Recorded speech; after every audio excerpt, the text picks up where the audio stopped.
তাই উমা সেখান থেকে ফিরে আসে, কিন্তু তার বাসায় যায় না, বরং একটা পার্কের এন্ট্রেন্স সিঁড়িতে ঘুমিয়ে থাকে। ধীরে ধীরে সে যেন একটা মানসিক রোগীতে পরিণত হচ্ছে, সেটা দেখেই বোঝা যাচ্ছে। সারা রাত পেরিয়ে উমা তার বাসায় ফিরে আসে, আর রাতের বেলা আজ প্রথম গোপাল তার জন্য নিজ হাতে খাবার নিয়ে আসে। বলে, এখানে আসার পর আমি কখনোই তোমাকে খেতে দেখিনি, কোথায় থাকো, কি করছো আমি তো কিছু বুঝতে পারছি না। কিন্তু উমা তার সামনে থাকা খাবারের দিকে একটা বারও তাকায় না, যেন তার পেট ভরাই আছে। এক সময় সে বলে তার নাকি পেট খারাপ চলছে, এগুলো সে খাবে না। তাই দুজনে সেদিন তাদের ঘরের সামনেই বসে থাকে। গোপাল এই দেখে অবাক হয় যে উমা তার সাথে বসে একদম দক্ষ সিগারেট খোরদের মতো সিগারেট টানছে।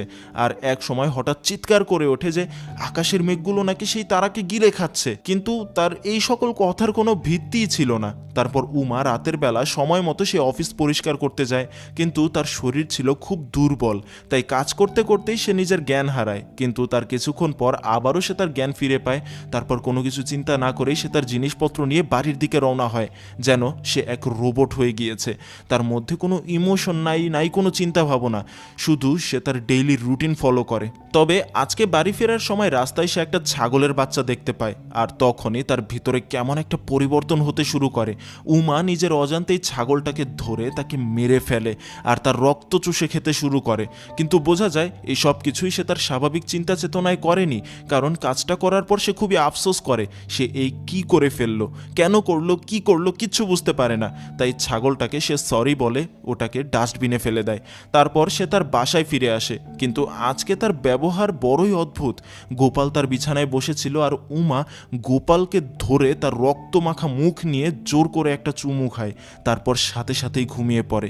তার পরদিন সকালে উমা একদম কম্বল গায়ে দিয়ে ওই জায়গাটায় গিয়ে বসে থাকে যেখানে ওই ছাগলের বাচ্চাটাকে সে মেরেছিল। আর সন্ধ্যা হলে সে বাসায় ফিরে এসে গোপালের রেখে যাওয়া খাবার খায়, কিন্তু খাবার খাওয়ার সাথে সাথেই উমা বমি করতে শুরু করে।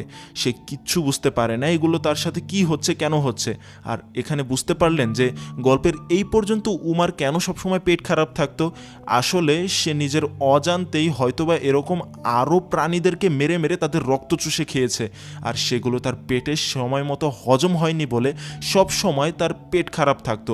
আর এই সমস্ত বিষয় নিয়ে উমা একদম অচেতন ছিল, সে কিছু জানতোই না। কিন্তু আজ এই প্রথম সে বিষয়টাকে দেখলো, অনুভব করলো। আবারও রাতে সে বাইরে বের হয়, তার জীবন থেকে যেন ঘুম নামক শব্দটা ধীরে ধীরে মুছে যাচ্ছে।